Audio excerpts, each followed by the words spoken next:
Hello students, स्वागत है एक बार फिर से आप सभी का आपके अपनी यूट्यूब चैनल विष्णु सर में।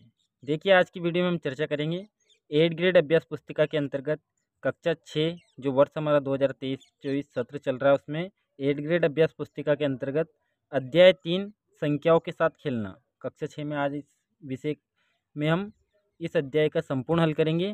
तो आइए वीडियो स्टार्ट करते हैं। वीडियो शुरू करने से पहले आपसे निवेदन है कि चैनल पर यदि नए हो तो चैनल को सब्सक्राइब कर लें, जिससे हमारी महत्वपूर्ण वीडियो आप तक पहुंचती रहे। तो देखिए, सबसे पहले यहाँ पर हम उदाहरणों से शुरुआत करते हैं। देखिए, यहाँ पर दिया हुआ है कि निम्नलिखित संख्याओं के सभी गुणनखंड लिखिए। तो यहाँ पर देखिए, गुणनखंड क्या होते हैं समझना भी है हमें। 48, अब 48 में जिस जिस संख्या का भाग चला जाए वो उसके गुणनखंड कहलाएंगे। तो देखिए, एक तो एक और एक स्वयं उसके गुणनखंड रहेंगे सही। एक और स्वयं यानी कि 1 और 48 का भाग पूरा पूरा जाएगा। अब देखिए, सम संख्या 2 का चला जाएगा। 4 और 8 12 होता है, तो 12 में 3 का भाग जाता है, इसलिए 3 का पूरा पूरा भाग जाएगा। 4 का पूरा पूरा भाग जाएगा इसमें। 6 8 48 होता है, तो 6 भी इसका गुणनखंड है। 8 6 48 होता है, तो 8 भी इसका गुणनखंड है। 12 चूका 48 होता है, तो 12 भी इसके गुणनखंड रहेंगे। इसी प्रकार 16 3 48 और 24 दून 48 और एक स्वयं 48।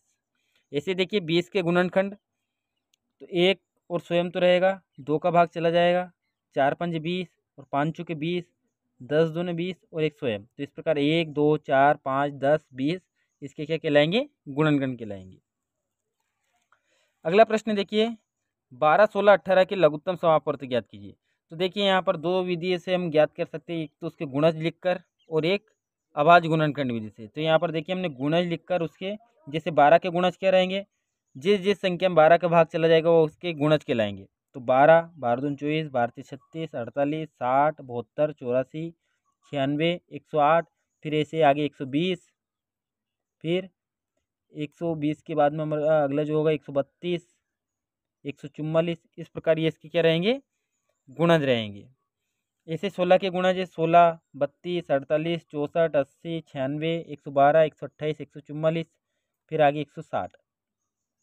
इसी प्रकार 18 के गुणज क्या रहेंगे? 18 36 54 72 90 108 126 144, फिर अगली 162।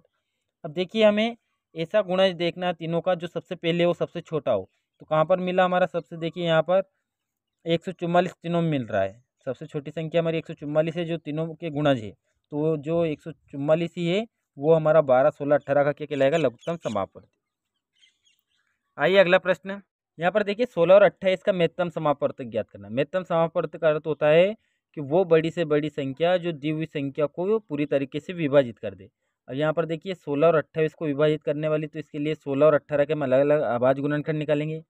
2 का भाग देंगे 16 में 8 बार, फिर 2 का भाग देंगे 8 में 4 बार, फिर 2 का भाग देंगे 4 में 2 बार, और 2 का भाग देंगे 2 में 1 बार। ऐसे 2 का भाग 28 में देंगे 14 बार जाएगा, फिर 2 का भाग 14 में देंगे 7 बार, और 7 का भाग 7 में 1 बार। तो इस प्रकार 16 के गुणनखंड 2 गुणा 2 गुणा 2 गुणा 2, और 28 के गुणनखंड हो जाएंगे 2 गुणा 2 गुणा 7।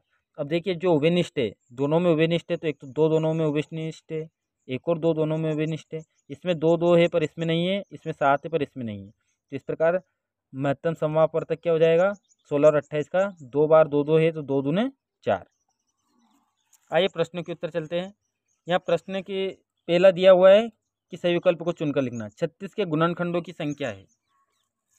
अब देखिए, 36 के हम गुणनखंड लिखे, तो गुणनखंड क्या क्या रहेंगे उसके? तो देखिए, एक और स्वयं तो रहेगा ऐसे ही। 2 का भाग चला जाएगा सम संख्या। 3 का 12 36, 3 का चला जाएगा। 4 नाम 36, 4 का चला जाएगा। फिर 6 का चला जाएगा, 6 चंग 36। 7 का नहीं जाएगा, 8 का नहीं जाएगा। 9 चूँकि 36, 9 का चला जाएगा। फिर अगली संख्या रहेगी 12 18 और एक स्वयं 36। तो इस प्रकार इसके गुणनखंडों की संख्या क्या हो जाएगी? 1 2 3 4 5 6 7 8 9, यानी कि डी हमारा राइट आंसर होगा। तो यहाँ पर लिखेंगे उत्तर में डी, यानी कि 9 गुणनखंड है, और हम डी को इस प्रकार घेरा करना है। अगला देखिए, 3 4 और 9 का महत्तम समापवर्तक होगा। तो 3 और 4 9।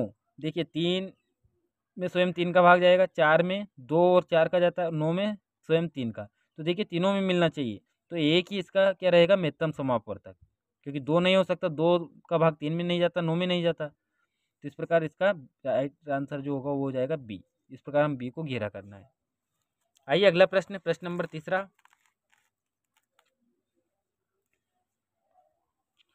यहाँ पर देखिए प्रश्न नंबर तीसरा है कि यदि संख्या 7, 2, 5, 4 खाली जगह दे रखी है, 9, 8 संख्या से विभाज्य है।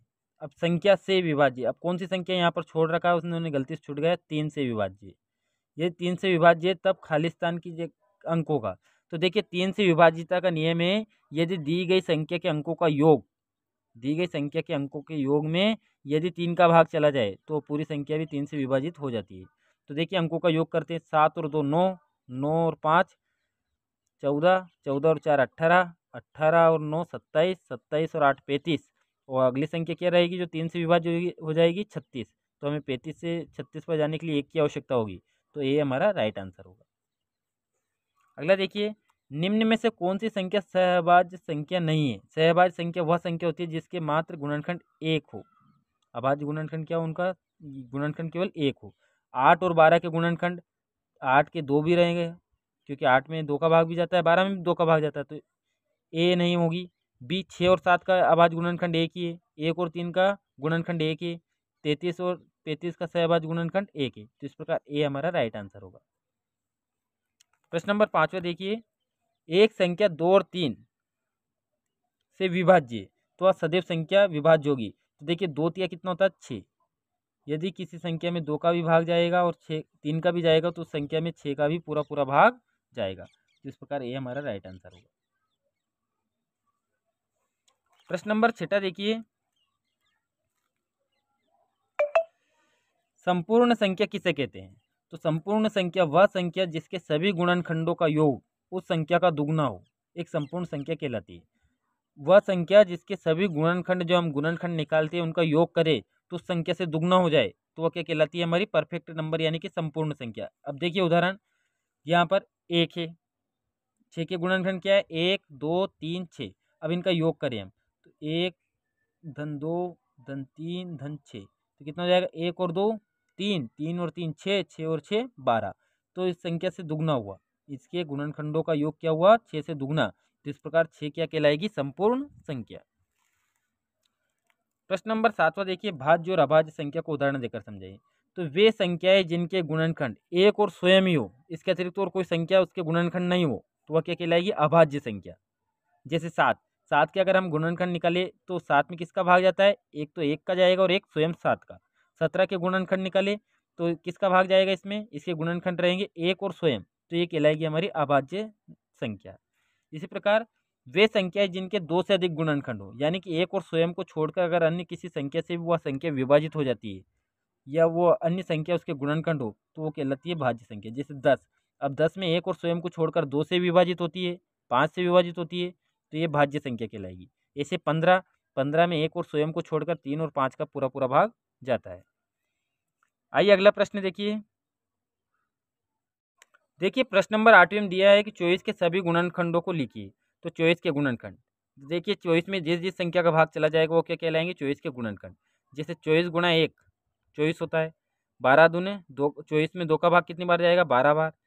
3 का भाग 24 में 8 बार, फिर 4 का भाग 24 में 6 बार, फिर 6 का भाग 24 में 4 बार, 8 का भाग 24 में 3 बार, और 12 का भाग 24 में 2 बार, और 24 का भाग 24 में 1 बार। तो इस प्रकार 24 के गुणनखंड हो जाएंगे क्रमशः 1 2 3 4 6 8 12 और एक स्वयं 24। अगला देखिए, संख्या 7 के प्रथम 5 गुणज। तो गुणनखंड और गुणज में ये अंतर है कि जिस दी हुई संख्या में जिस जिस संख्या का भाग चला जाए वो उसके गुणनखंड कहलाते हैं, और जिस संख्या का दी हुई संख्या में भाग चला, दी हुई संख्या से भाग चला जाए, जैसे 7 का भाग किस किस में चला जाएगा, तो 7 की टेबल 7 प्रथम 5 गुणज लिखना हमें, तो 7 में जाएगा। फिर अगली संख्या 14 21 28 35, तो ये इसके क्या कहलाएंगे, गुणज कहलाएंगे। प्रश्न नंबर 10वां देखिए, संख्या 17 71 अभाज्य संख्या है। इन दोनों संख्याओं में 2 अंक 1 और 7 है, यानी कि एक बार पहले 1 आ गया और फिर बाद में 1 आ गया। तो 100 तक की संख्या में से अन्य युग में भी लिखना है जो अभाज्य हो, दोनों क्या हो, अभाज्य हो। तो इसी प्रकार 13 और 31, इनके भी एक क्रम को चेंज किया हमने, 37 और 73, 79 और 97। प्रश्न नंबर 11वां देखिए, विभाज्यता की जांच के नियमों द्वारा ज्ञात कीजिए कि निम्नलिखित में से कौन सी संख्या 11 से विभाज्य है। तो 11 से विभाज्यता के नियम है कि सम स्थान और विषम स्थानों के जो संख्या रहेगी उनके अंकों का योग करें हम, और उसमें अगर अंतर करें तो 0, 11, 22, 33 इस प्रकार आता है उनके अंकों का अंतर, तो वो 11 से विभाज्य होती है। जैसे यहाँ पर देखिए 5445, इसके सम स्थान कौन कौन से हैं? दूसरा और चौथा, तो 4 और 5 कितना होगा? 9। विषम स्थान कौन से? 5 और पहला और तीसरा, यानी कि 5 और 4 का योग कितना होगा? 9। 9 में से 9 घटाएंगे तो 0, यानी कि ये 11 से विभाज्य होगी। इसी प्रकार 1331, तो इसका पहला स्थान और तीसरा स्थान तो विषम स्थान कहलाएगा, दूसरा और चौथा स्थान सम स्थान कहलाएगा। तो यानी कि एक एक अंक को छोड़कर योग करना है, तो 3 और 1 4, और फिर 1 और 3 4, 4 में से 4 घटाएंगे तो कितना आएगा? 0, यानी कि ये भी 11 से विभाज्य है। अब देखिए तीसरा, यहाँ पर 1 और 0 कितना होगा? 1, और 8 और 5 13, 13 में से अगर हम 1 घटाएंगे तो 12 आएगा, जो कि 11 से विभाज्य नहीं है। अगला प्रश्न देखिए, प्रश्न नंबर 12वां देखिए, 35 और 50 के सार्व गुणनखंड ज्ञात कीजिए। तो देखिए सबसे पहले हम 35 के गुणनखंड निकालते हैं। तो जिस जिस संख्या का 35 में भाग चला जाएगा वो उसके गुणनखंड कहलाएंगे। तो 1 का भाग चला जाएगा, 5 7 35, 5 का भाग जाता है, और एक 7 का भाग जाता है, और एक स्वयं 35, ये इस प्रकार इसके गुणनखंड हुए। 50 के गुणनखंड क्या हो जाएंगे? तो जिस जिस संख्या का 50 में भाग चला जाएगा वो उसके गुणनखंड कहलाएंगे। 1 2 5 10 25 50। अब देखिए 35 और 50 के सार्व गुणनखंड जो दोनों में कॉमन है, तो देखिए यहाँ पर 5 दोनों में कॉमन है, मात्र एक 5 ही है जो दोनों में कॉमन है। तो इस प्रकार 35 और 50 के सार्व गुणनखंड क्या होगा? 5। प्रश्न नंबर 13वां देखिए, एक संख्या 5 और 12 दोनों से विभाज्य है, यानी कि किसी संख्या में 5 का भाग चला जाए और 12 का भाग चला जाए तो वह किसी अन्य संख्या से सदैव विभाजित होगी। तो हम इन दोनों का गुणा करेंगे, तो 12 गुणा 5 कितना होता है? 60, 12 पंजे 60, तो वह संख्या 60 से भी सदैव विभाजित होगी।